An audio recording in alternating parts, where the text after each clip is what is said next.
The key turned in the lock with a soft click, and Sarah's blood ran cold. The man she just called the police on, the dangerous intruder breaking into the remote mountain cabin, was standing in her doorway with a legitimate key in his hand. His eyes met hers through the window, and in that moment, she realized her mistake would cost her everything. The sirens were already wailing in the distance, but it was too late to take back the lie that would destroy 2 lives forever. The morning Sarah Chen decided to escape to her late grandmother's cabin in the Cascade Mountains, she never imagined she'd be hiding behind a kitchen counter, whispering frantically into her phone to a 911 dispatcher. "Please, you have to send someone immediately," she hissed, her voice barely audible as she pressed herself against the worn wooden cabinets. "There's a man trying to break into my cabin. He's been out there for 20 minutes, and I think he's..." The sound of metal scraping against metal made her freeze mid-sentence. "The front door. He was doing something to the front door. Are you still there?" The dispatcher's voice crackled through the phone. "Yes, I'm here. Oh God. I think he's picking the lock." Sarah had arrived at the cabin 3 hours earlier, desperate to escape the suffocating walls of her Seattle apartment where divorce papers sat unsigned on her kitchen table. David wanted half of everything, the house, the savings, even her late grandmother's property. The cabin was supposed to be her sanctuary, the one place that remained untouched by the wreckage of her marriage. She'd been unpacking her overnight bag when she first heard the footsteps on the gravel driveway. Living alone in the city had made her hyper-aware of every sound, every shadow. When she peered through the cabin's front window, she saw him, a tall man in a dark jacket, walking around the perimeter of the property with the confidence of someone who knew exactly where he was going. That's when the fear crept in. The man had circled the cabin twice, testing windows, examining the doors. He'd even climbed onto the back porch and tried the sliding door that led to the kitchen. When Sarah called out, "Hey! This is private property," he'd looked directly at her through the glass, but instead of leaving, he'd simply nodded and continued his inspection. Now, 20 minutes later, he was at the front door with what looked like lockpicking tools. "Officers are en route," the dispatcher assured her. "Can you describe the suspect?"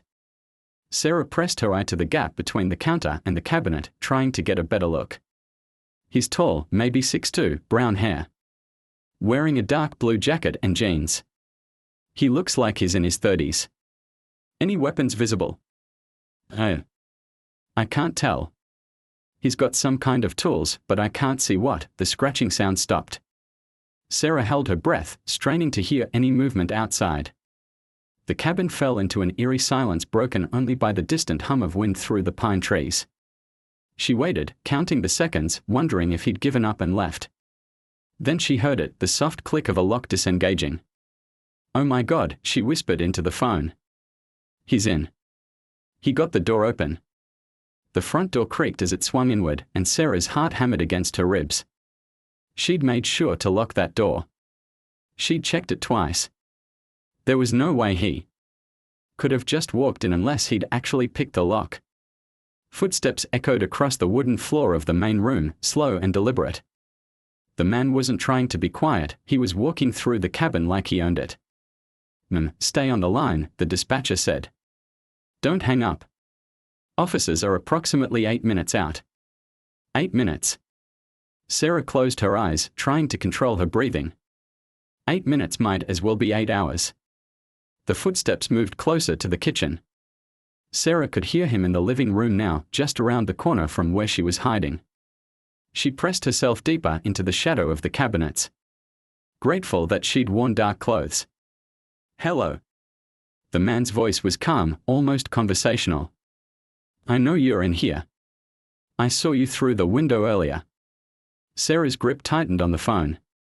The dispatcher was still talking, but she could barely hear the words over the rush of blood in her ears. "Look, I'm not going to hurt you," the man continued. "I just need to talk to you. This is all a misunderstanding." "A misunderstanding?" Sarah bit back a bitter laugh. She'd watched him circle her property like a predator, test every entrance, and then break in with lockpicks. What part of that was a misunderstanding? The footsteps moved toward the kitchen. Sarah's mind raced through her options. The back door was 15 feet away, but she'd have to cross the open kitchen to reach it. The windows were too high and too small to crawl through quickly. Her only chance was to stay hidden until the police arrived. "I can hear you breathing," the man said, his voice now coming from the kitchen doorway. "Please, just come out. Let me explain." Sarah pressed her hand over her mouth, trying to muffle her breathing.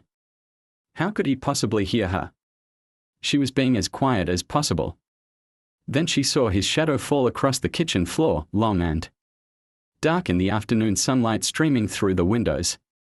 He was standing at the threshold, looking directly into the room where she was hiding.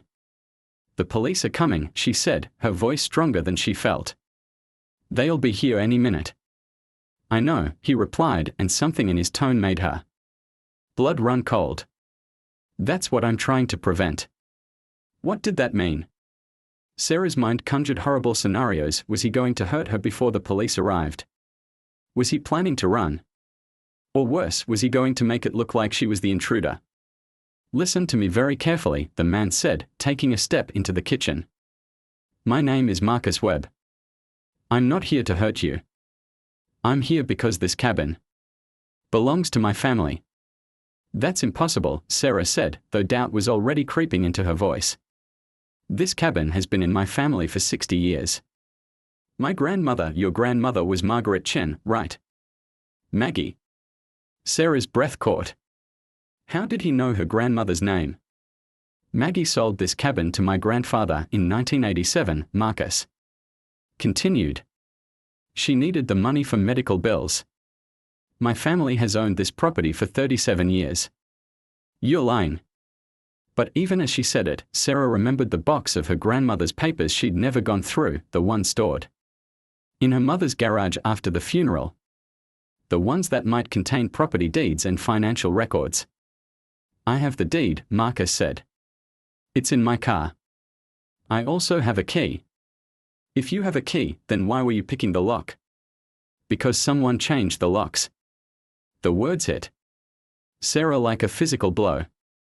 Her grandmother had died 3 years ago, and the family had assumed the cabin was included in her estate. Sarah's mother had given her the key just last month, insisting that Sarah needed somewhere to go to clear her head during the divorce. But what if they'd been wrong? What if her grandmother had sold the cabin decades ago and never told the family? "You're still lying," Sarah said, but her voice lacked conviction. "Why would you sneak around? Why not just knock on the door and explain?" "Because I've been trying to reach your family for months," Marcus said. "I've sent letters, made phone calls. No one responded. I finally drove up here to see what was going on, and I found someone had changed the locks and was apparently using the cabin without permission." The pieces were starting to fit together in a way that made Sarah's stomach churn. Her mother had been handling her grandmother's affairs. Had she simply assumed the cabin was part of the estate without checking? Had she given Sarah a key to property that didn't belong to them? "The police will sort this out," Sarah said, though she was no longer sure she wanted them to arrive. "Will they?" Marcus asked. "You called 911 and reported a break-in. You told them I was dangerous. When they get here, what do you think they are going to see? A woman hiding in a cabin she believes is hers, or a man with a legal deed and a key trying to access his own property?" Sarah's mind reeled. If Marcus was telling the truth, then she was the one trespassing. She was the one who had broken into someone else's property. The police weren't coming to save her, they were coming to arrest her. "I need to see the deed," she said finally. "It's in my car. I'll go get it." "No." Sarah stood up from behind the counter, her legs shaky. "We'll go together." Marcus nodded, and for the first time, Sarah got a clear look at him. He didn't look like a criminal or a threat. He looked tired, frustrated, maybe a little sad. His clothes were expensive but wrinkled, like he'd been driving for hours. There was no malice in his eyes, just resignation. "I'm sorry this happened," he said. "I'm sorry I scared you. I just didn't know what else to do." Sarah followed him through the cabin, her mind spinning. Everything felt surreal, like she was watching someone else's life fall apart. The family photos on the mantel suddenly seemed like evidence of a crime instead of cherished memories. Marcus opened the front door and stepped onto the porch. Sarah hesitated at the threshold, looking back at the cabin that had been her refuge just hours before. Now it felt like a trap. They walked to his car, a silver SUV parked at the bottom of the driveway. Marcus opened the passenger door and retrieved a manila folder from the glove compartment. He handed it to Sarah without a word. The deed was right on top, official and legal and devastating. Property transfer dated September 15, 1987. Margaret Chen to William Webb. Witnessed and notarized. Sarah's hands trembled as she flipped through the yacht. Sarah woke at 3:47 a.m. to the sound of her phone buzzing against the nightstand. The caller ID showed David's name, and she knew with sinking certainty that her soon-to-be ex-husband had discovered what she'd done with their divorce settlement money. "You bought a cabin." His voice was sharp with disbelief and rage. "Sarah, please tell me you didn't just blow our entire savings on some fantasy escape from reality." Sarah sat up in the unfamiliar bed, surrounded by shadows and the scent of pine. Through the window, she could see moonlight filtering through the trees, and for a moment, she forgot about David's anger and felt only peace. "How did you find out?" she asked. "Your mother called me. She's worried sick about you. She says you've lost your mind, that you're making decisions based on some ridiculous story about your grandmother having an affair." Sarah closed her eyes. She'd called her mother after Marcus left, trying to explain the purchase and the revelations about their family history.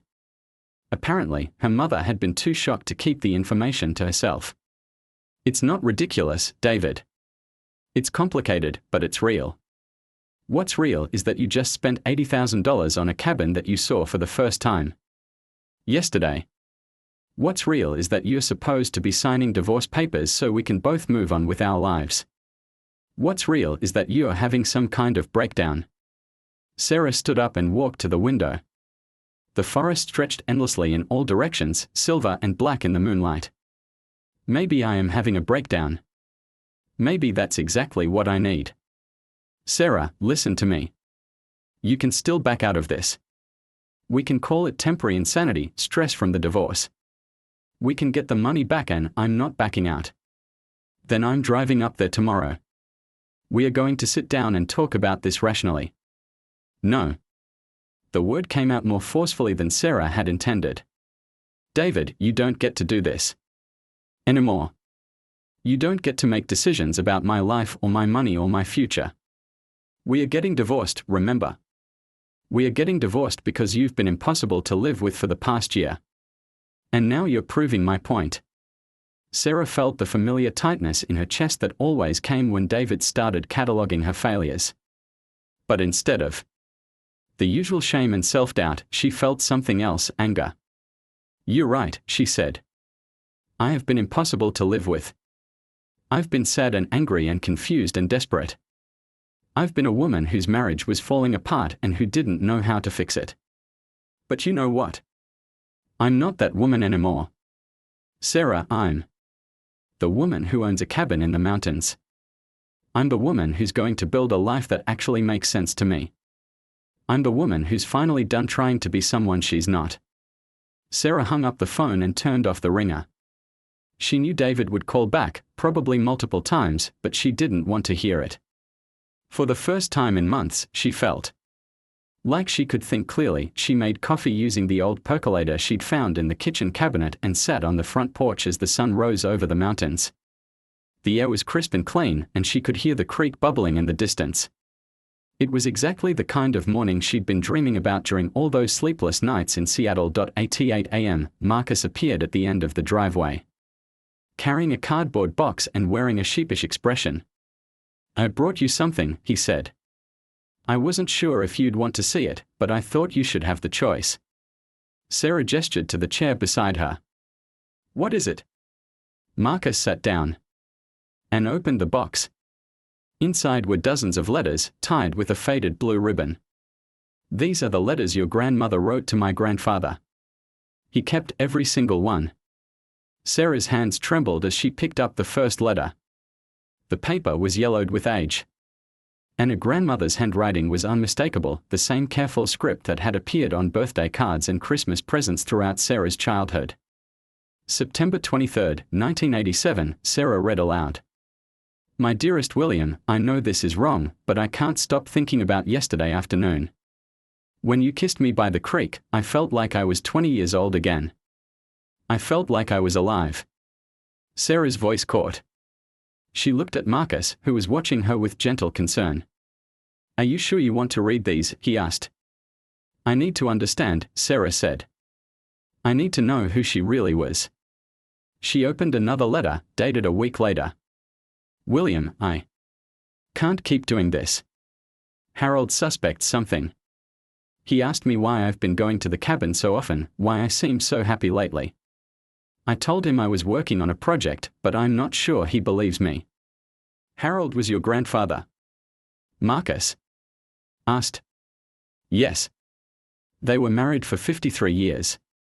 I always thought they were happy. Maybe they were, eventually. But these letters suggest they went through a rough patch. Sarah continued reading, her understanding of her grandmother's life shifting with each page. The letters painted a picture of a woman who had been deeply unhappy in her marriage, who had found unexpected love with a man who shared her passion for the mountains and the simple pleasures of cabin life. October 15, 1987, Sarah read. William, I've made my decision. I'm going back to Harold. He's agreed to counseling, and I think we can make our marriage work. But I need you to know that these past 3 months have been the happiest of my life. I will never forget what we had here. That was the last letter, Marcus said quietly. She sold him the cabin 2 weeks later. Sarah sat in silence, trying to process what she'd learned.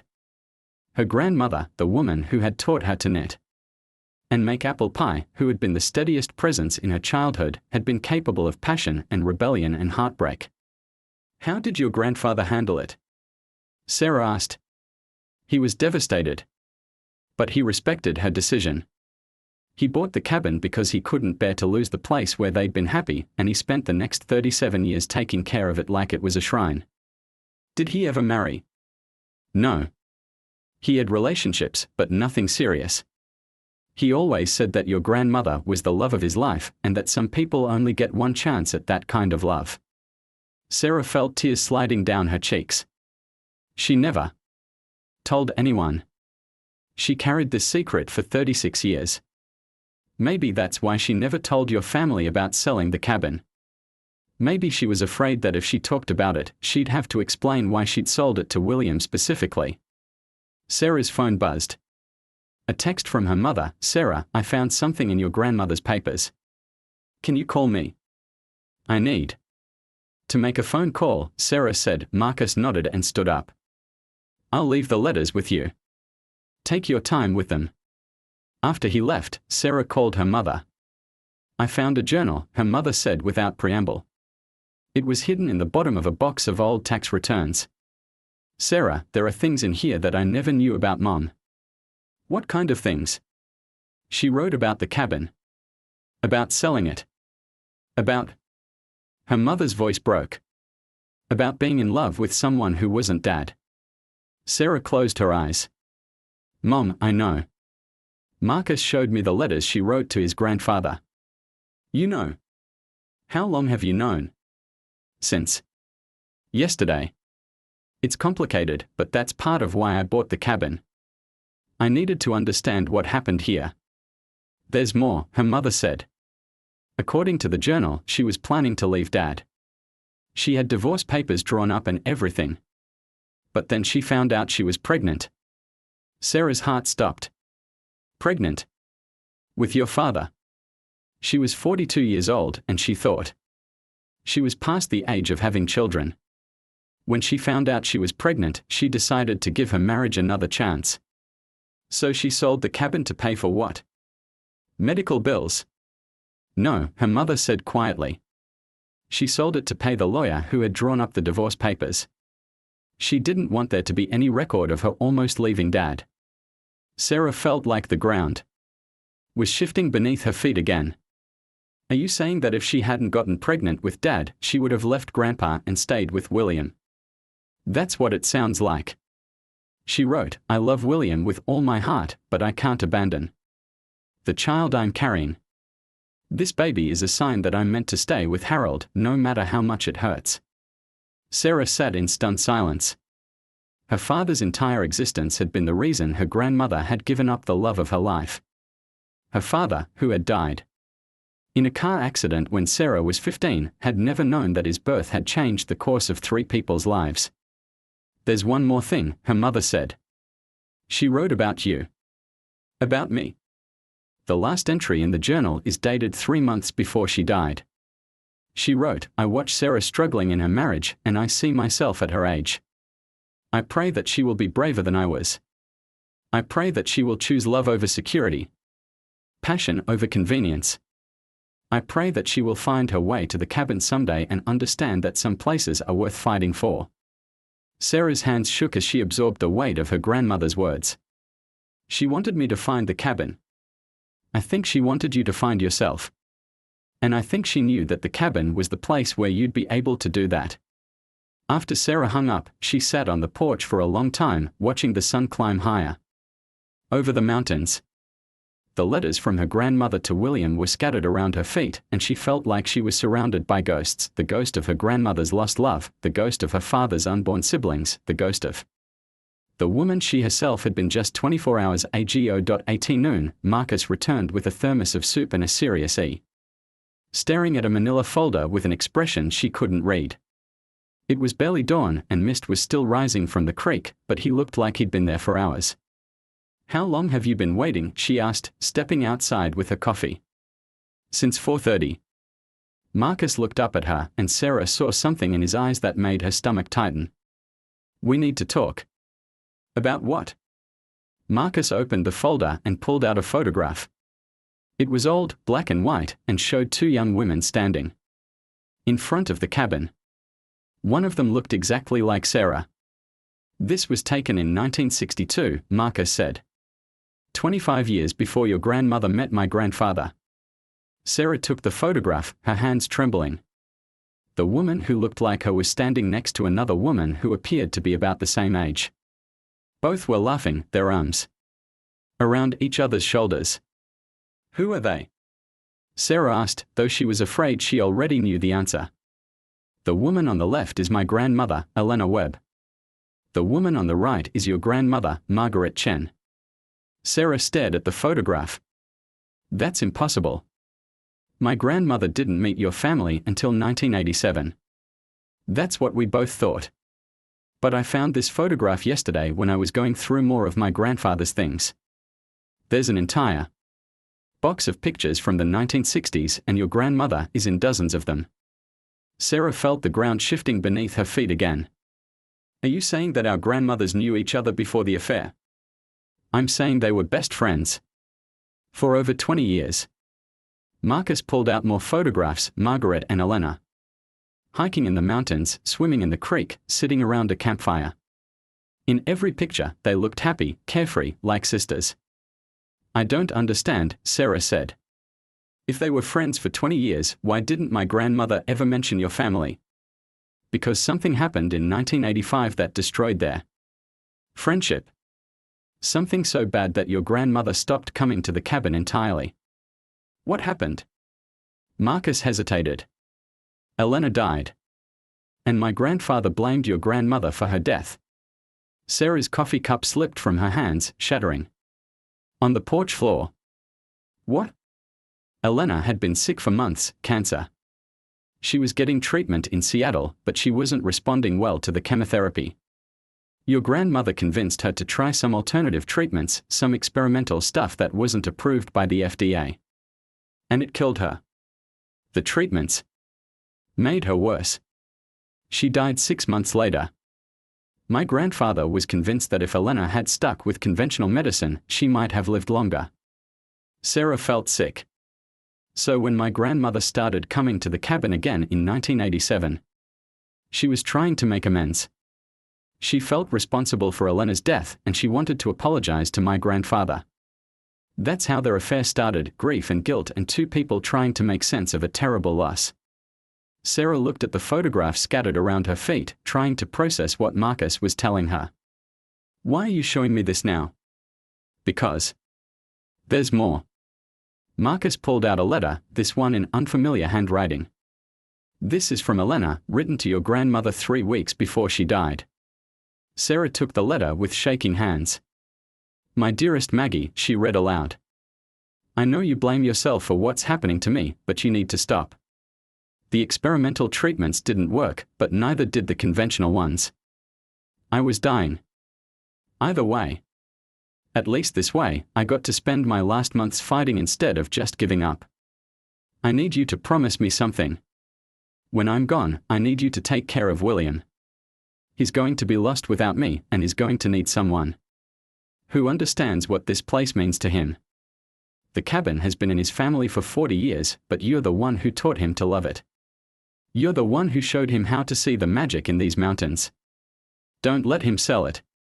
Don't let him turn it into a shrine to my memory. Help him remember that this place is about life, not death. Help him remember how to be happy. Sarah's voice broke on the last words. She looked up at Marcus, tears streaming down her face. Your grandmother was trying to honor Elena's dying wish, Marcus said. That's why she came back to the cabin.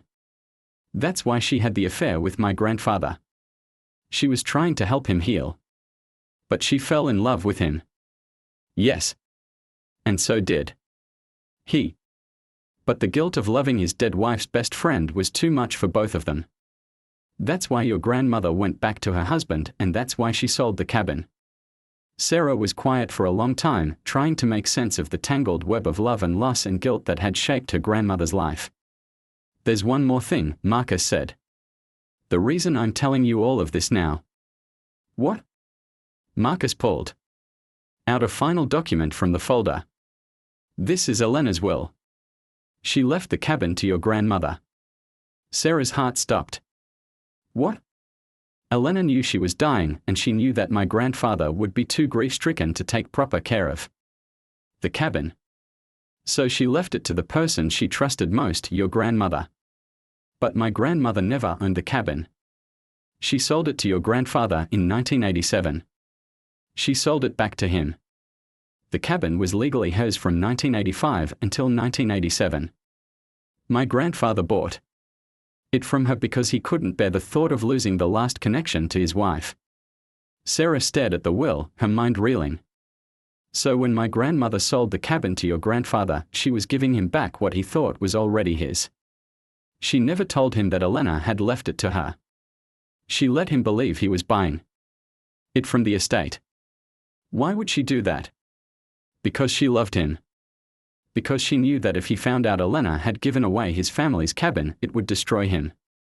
So she kept the secret and let him think he was saving the cabin from being sold to strangers. Sarah felt like she was drowning in secrets and revelations.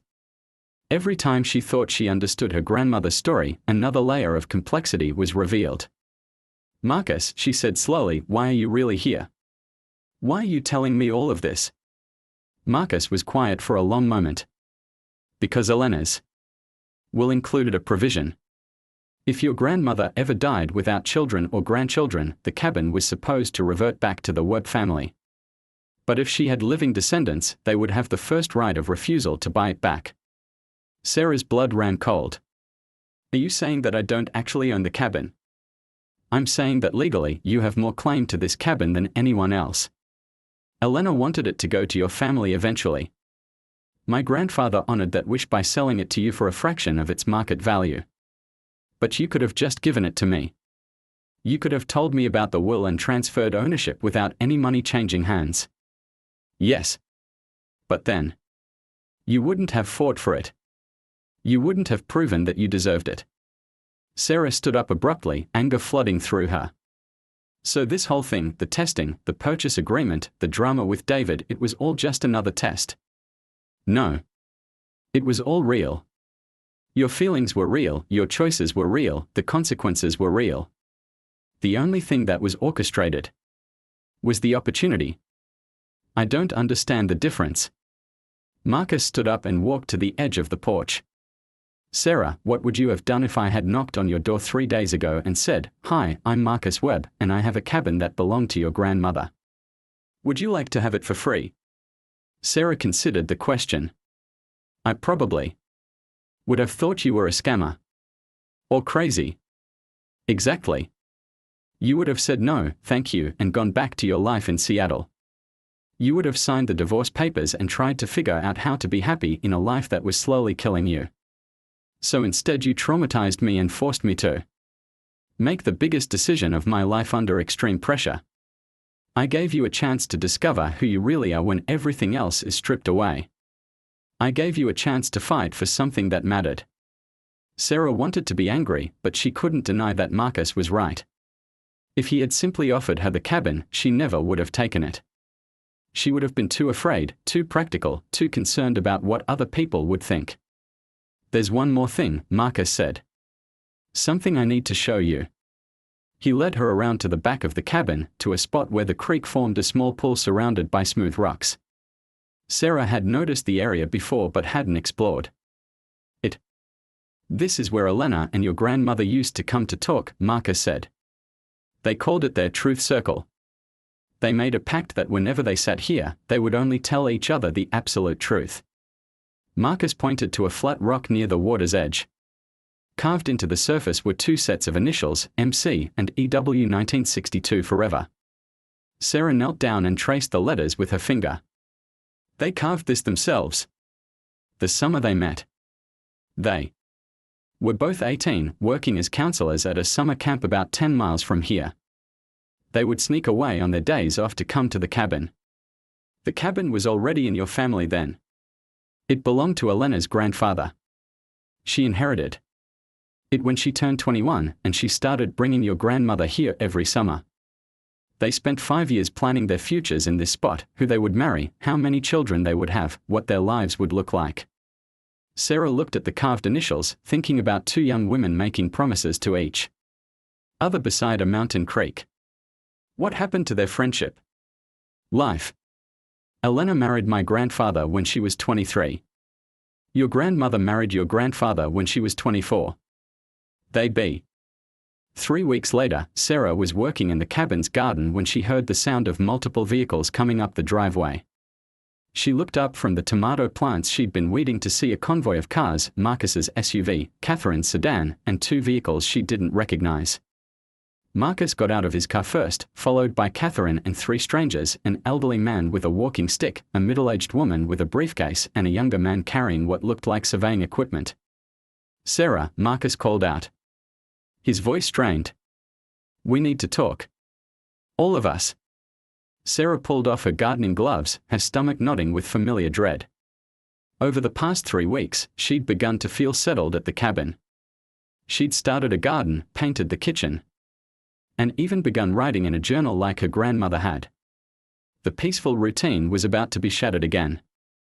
Who are these people? She asked. The elderly man stepped forward, leaning heavily on his walking stick. I'm James Morrison, Ms. Chen. I was your grandmother's attorney for the last 15 years of her life. Sarah's blood ran cold. Was there something wrong with her will? Not her will, exactly. But there were some irregularities in how her estate was handled after her death. The middle-aged woman opened her briefcase. I'm Linda Barnes from the Washington State Department of Revenue. We've been conducting an audit of property transfers in this county, and several discrepancies have come to light regarding this cabin. Sarah looked at Marcus, who was avoiding her eyes. What kind of discrepancies? The kind that could invalidate your purchase, the surveyor said. I'm Tom Rodriguez. I've been hired to conduct a new survey of this property, and I'm afraid the legal boundaries aren't what everyone thought they were. Sarah felt like she was falling into a pit. What are you talking about? James Morrison opened a folder and pulled out a yellow document. Ms. Chen, when your grandmother sold this cabin to William Webb in 1987, she didn't actually have the legal right to do so. But Elena left it to her in her will. Elena left her the cabin and the land it sits on. But there's another piece of property, a strip of land along the creek, that was never properly transferred. That land still belongs to the Morrison Family Trust. Sarah stared at him. Morrison. Are you related to Elena? Elena Morrison Webb was my sister. And that strip of land along the creek has been in our family for over 100 years. Sarah felt the world tilting again. So you're saying that part of my property isn't actually mine? I'm saying that the most valuable part of your property, the waterfront, belongs to my family's trust. And we are prepared to exercise our right to reclaim it. Linda Barnes pulled out her own set of documents. Additionally, Ms. Chen, there's the matter of unpaid property taxes on that strip of land. The taxes have been accruing for 38 years, and the current amount owed is $127,000. Sarah's knees buckled. She sat down hard on the porch steps. I don't have $127,000. Which is why, James Morrison said, we're prepared to offer you a deal. Sarah looked up at him, afraid to ask what kind of deal. You can sell the entire property back to the Morrison Family Trust for exactly what you paid for it 3 weeks ago. We'll absorb the tax debt, and you'll walk away with your money intact. And if you refuse, then we'll file a lawsuit to reclaim the waterfront strip, and you'll be responsible for 38 years of back taxes plus penalties and interest. Even if you win the lawsuit, the tax debt alone will bankrupt you. Sarah felt like she was drowning. Marcus, did you know about this? Marcus finally met her eyes, and she saw guilt written all over his face. I suspected there might be complications. But I hoped we could work them out quietly. You suspected? You let me buy a cabin that you knew I might not be able to keep. I let you choose what mattered most to you. And I hoped that when the complications arose, we'd find a solution together. Sarah stood up, anger flooding through her. We? There is no we, Marcus. There's you and your family trying to steal back the cabin you sold me, and there's me getting screwed over by people I trusted. Catherine stepped forward. Sarah, it's not like that. James is my uncle, Elena's brother. He's not trying to steal anything. He's trying to protect the family land. By taking away the only place I've ever felt like I belonged. By offering you a fair way out of an impossible situation, James Morrison said. Ms. Chen, you seem like a lovely young woman, but you've walked into the middle of a property dispute that's been brewing for 4 decades. This isn't personal. It's personal to me. Sarah's voice cracked. This cabin is where I discovered who I am. It's where I learned about my family's history. It's where I finally felt like I was home. Tom Rodriguez cleared his throat. There is one other option. Everyone turned to look at the surveyor. The strip of land in question is only about 50 feet wide and runs along the creek for maybe 200 yards. It's valuable because it includes the water rights, but it's not essential to the cabin itself. What are you suggesting? Linda Barnes asked. A conservation easement. Ms. Chen could retain ownership of the main property, and the Morrison Family Trust could retain ownership of the waterfront strip. But both parties could agree to a permanent conservation easement that would prevent any development along the creek. James Morrison frowned. That doesn't solve the tax problem. Actually, it does, Tom said. Conservation easements come with significant tax benefits. The Morrison Trust could claim a charitable deduction for the easement that would offset most of the back taxes owed. Sarah looked at Marcus, then at Catherine, then at James Morrison. What would that mean for me? It would mean you could keep the cabin, Tom explained. But you'd have to agree that the waterfront would remain undeveloped forever. No docks, no decks, no structures of any kind along the creek. And I'd still owe the back taxes.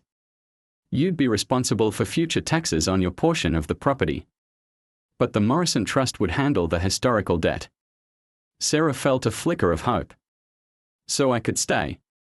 You could stay, James Morrison said slowly. But there would be conditions.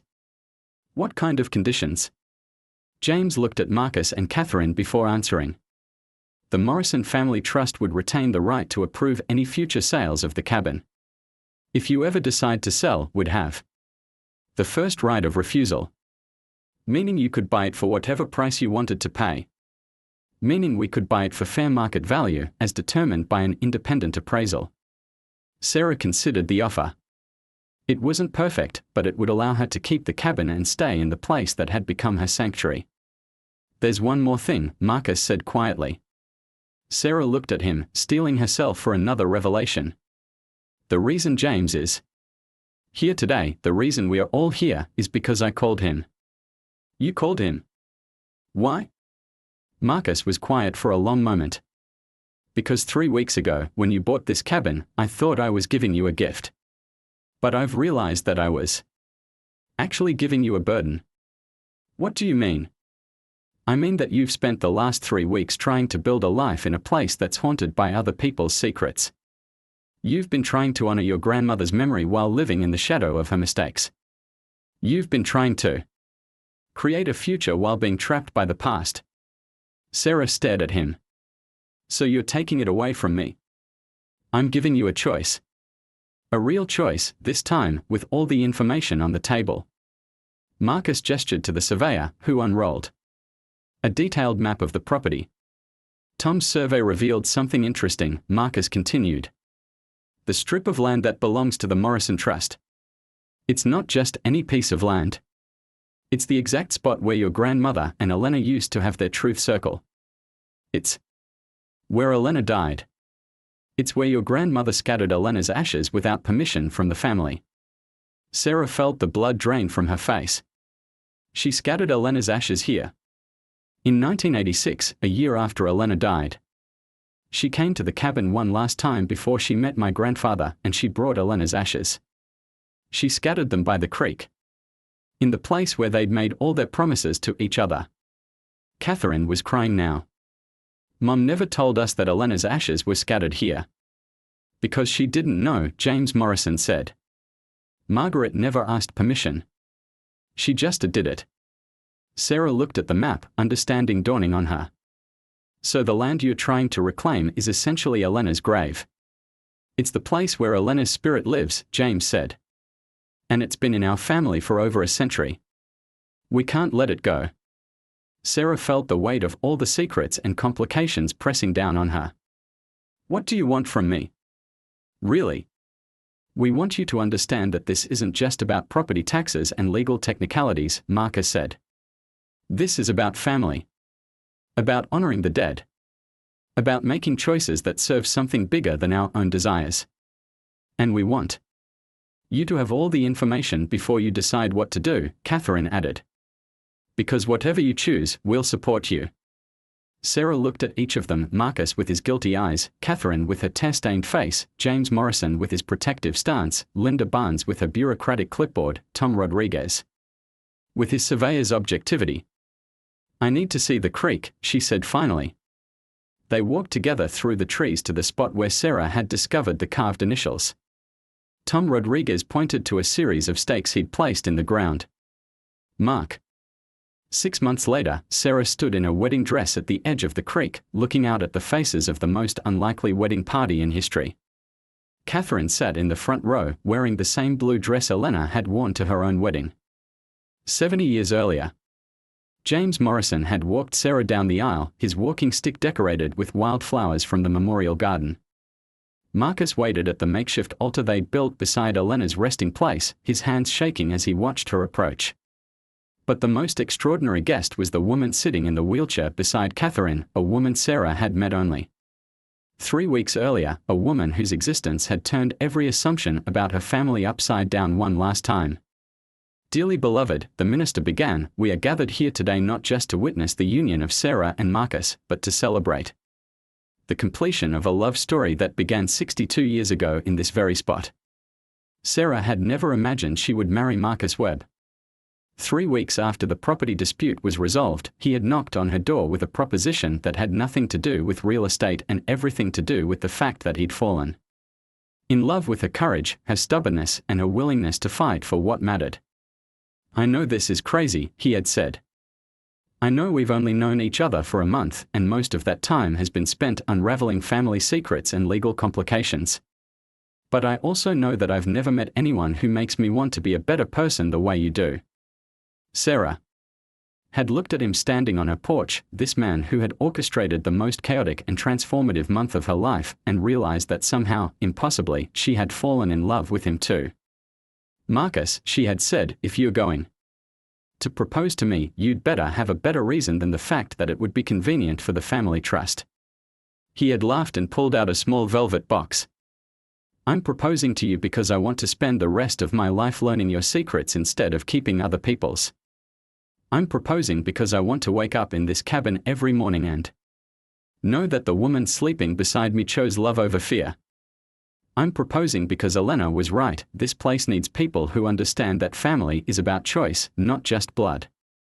The ring had belonged to Elena, a simple gold band with a small diamond that caught the mountain light like water. Sarah had said yes before Marcus finished his speech, and they'd spent the rest of the evening planning a wedding that would honor all the love stories that had brought them together.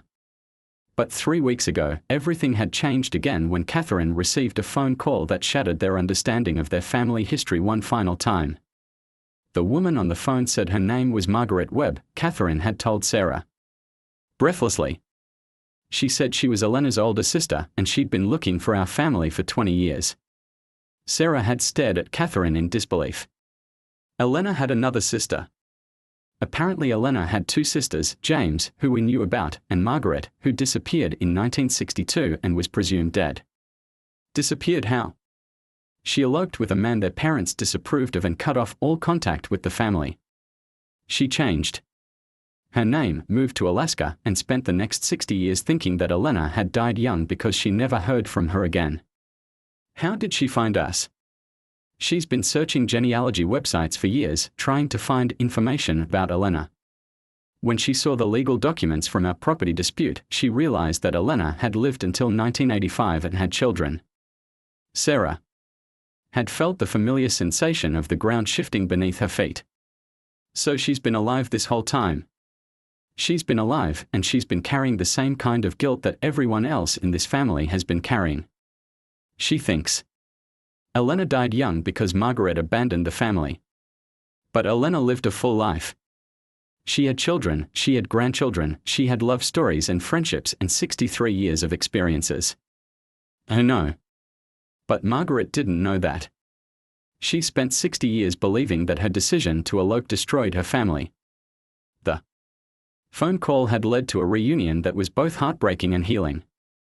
Margaret Webb, now Margaret Cassidy, was 82 years old, living in an assisted care facility in Anchorage, and desperate to know everything about the sister she'd lost 6 decades earlier. Catherine had flown to Alaska immediately, bringing photo albums and letters and stories about Elena's life. When she returned, she was accompanied by a frail but determined elderly woman who insisted on being called Aunt Maggie and who had an uncanny resemblance to Elena in the old photographs. I need to see the place where Elena lived, Maggie had said. I need to understand what her life was like after I left. The reunion at the cabin had been overwhelming. Maggie had walked through every room, touching the walls and furniture like she was reading Elena's story through her fingertips. When they showed her the memorial garden by the creek, she had broken down completely. She scattered our grandmother's ashes here too, Maggie had whispered. In 1955, when Grandma Morrison died, Elena brought her ashes to this creek because it was Grandma's favorite place in the world. Sarah had realized that the creek wasn't just Elena's resting place, it was a family cemetery that had been growing for nearly 70 years. How many people are buried here? She had asked. For generations, Maggie had said. Great-grandmother Morrison in 1932, Grandmother Morrison in 1955, Elena in 1986, and now it sounds like Margaret Chen might be here too. Margaret Chen. The woman Elena wrote to me about. In the one letter I received before I lost contact with the family. Elena said she had a best friend named Margaret who was like a sister to her, and that if anything ever happened to Elena, Margaret would take care of the cabin. Sarah had looked at Marcus, then at Catherine, then at James Morrison. Are you saying that my grandmother's ashes might be scattered here too? I'm saying that if your grandmother was anything like Elena, she would have wanted to spend eternity in the place where she was happiest. They had called Sarah's mother, who confirmed what they had all begun to suspect. Margaret Chen's ashes had been scattered in the mountains 3 years earlier, but Sarah's mother had never been told the specific location. I scattered them myself, Sarah's mother had admitted. She left specific instructions about where she wanted to rest, but she made me promise not to tell anyone else in the family. Where did you scatter them, Mom? By a creek in the Cascade Mountains. At a place she called her Truth Circle. Now, 6 months later, Sarah stood in a wedding dress beside the resting place of 5 generations of women who had loved this place, preparing to marry the man who had helped her understand that some love stories take decades to complete. Sarah. The minister said, "Do you take Marcus to be your husband, to love and honor in all the seasons of your life together?" Sarah looked at Marcus, then at the faces of their assembled family, Catherine and her sister who had flown in from Portland, James Morrison and his wife, Maggie Cassidy with her bright eyes and mischievous smile, Sarah's mother who had finally learned all of her own mother's secrets, and even David, who had surprised everyone by accepting their invitation and bringing his new girlfriend. "I do," Sarah said, her voice strong and clear. "But I also take this place to be my home, this family to be my responsibility, and this story to be my legacy." Marcus smiled through his tears.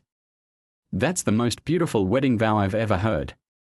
"Marcus," the minister continued, "do you take Sarah to be your wife, to love and honor in all the seasons of your life together?" "I do," Marcus said. "And I promise to spend the rest of my life helping you write the next chapters of this story." As they exchanged rings, Elena's ring for Sarah, and a new ring they'd designed together for Marcus, Sarah felt the presence of all the women who had loved this place before her. Elena and Margaret Chen, grandmother Morrison and great-grandmother Morrison, and now Maggie, who had returned home after 60 years to witness the completion of a circle. "By the power vested in me by the state of Washington," the minister said, "I now pronounce you husband and wife." Marcus kissed Sarah as their family cheered, and she felt like she was kissing not just her husband but her future, her past, and every possibility that lay ahead. The reception was held on the cabin's back deck, which Marcus and James had expanded to accommodate the growing family. Catherine had made Elena's favorite cake recipe, and Maggie had brought wildflower seeds from Alaska to plant in the memorial garden. As the sun set over the mountains, Sarah found herself sitting with Maggie beside the creek, both of them quiet and contemplative. "Do you regret it?" Sarah asked. "Leaving the family? Missing 60 years of Elena's life?" Maggie was quiet for a long moment. "I regret the pain I caused. I regret not finding a way to stay in touch. But I don't regret falling in love. And I don't regret the life I built in Alaska. Even though it meant losing Elena. I didn't lose Elena. I just took a 60-year detour before finding her again. Love doesn't disappear just because people are separated by time and distance." Sarah looked at the creek, thinking about all the love stories that had played out beside this water.